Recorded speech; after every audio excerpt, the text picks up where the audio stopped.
মোরা কবে যে যাব মরবি সালা মোরা কদি যে মিলাদ কিয়াম করিয়া। আবার আপনি করবেন বিএনপি, ভাবি সাহেব করবে তাবলিগের নামে জামাত, এইটা হবে নাকি? তওবা করেন, যদি কেউ ঘরে থাকে তাদেরকে ডেকে এনে এই কাজটি করেন। ভোটের রাজনীতিতে আজকে আমাদের অঞ্চলের অন্যতম শ্রেষ্ঠ লড়াকু যোদ্ধা রুহুল আমিন দুলাল, দুটি যোগ করলে আমরা কিন্তু এখনো শক্তিশালী না। অতএব বুঝে শুনে বিএনপি করতে হলে ইমানের সাথে করতে হবে। এই বলে আমি একটু কঠিন কথা বললাম। সামনে আমাদের সুদিন নয়, লড়াইয়ের দিন আসছে।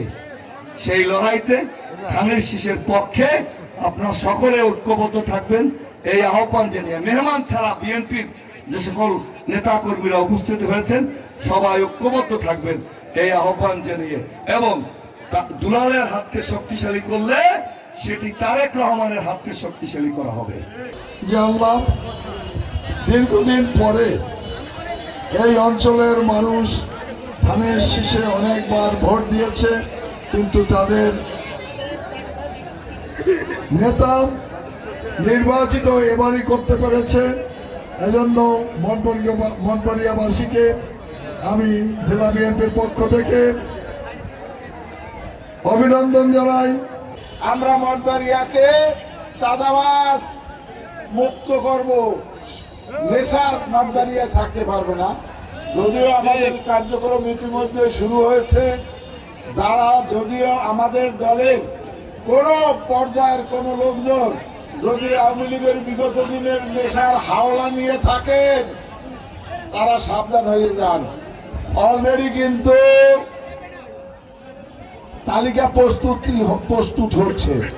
আমি বিভিন্ন জনকে বিভিন্নভাবে কিন্তু বলেছি এগুলো মঠবাড়িয়া থাকতে পারবে না।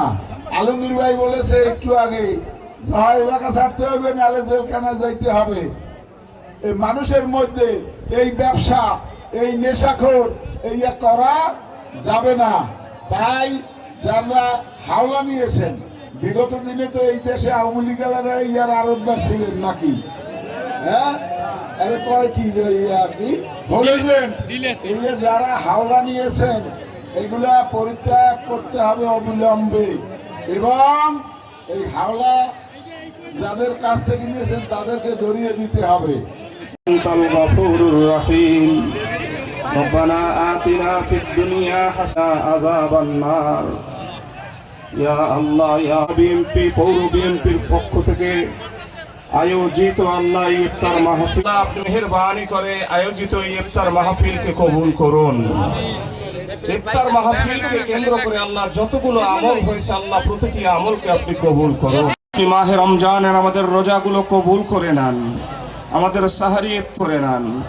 আয় আল্লাহ আমাদের রমজান মাসের তেলাওয়াতে কালামকে কবুল করে কবুল করে নেন। ইয়া রব, ফরিয়াদ উদ্যোগে আল্লাহ তাদেরকে আপনি মাফ করে দেন, তাদের মুরব্বিয়ানে কেরামদেরকে মাফ করে দেন। ফরিয়াদ রব্বুল আলামিন আপনার দরবারে আল্লাহ আপনি মেহেরবানি করে আমাদের আমলের হাদিয়াকে পৌঁছায় দেন। तमाम দুনিয়ার মুমিনিন মুমিনাত মুরহ পাকে পৌঁছায় দেন। আমাদের মুরব্বি জানদের কবরে তাদের আরোহ পাকের হাদিয়া পৌঁছায় দেন।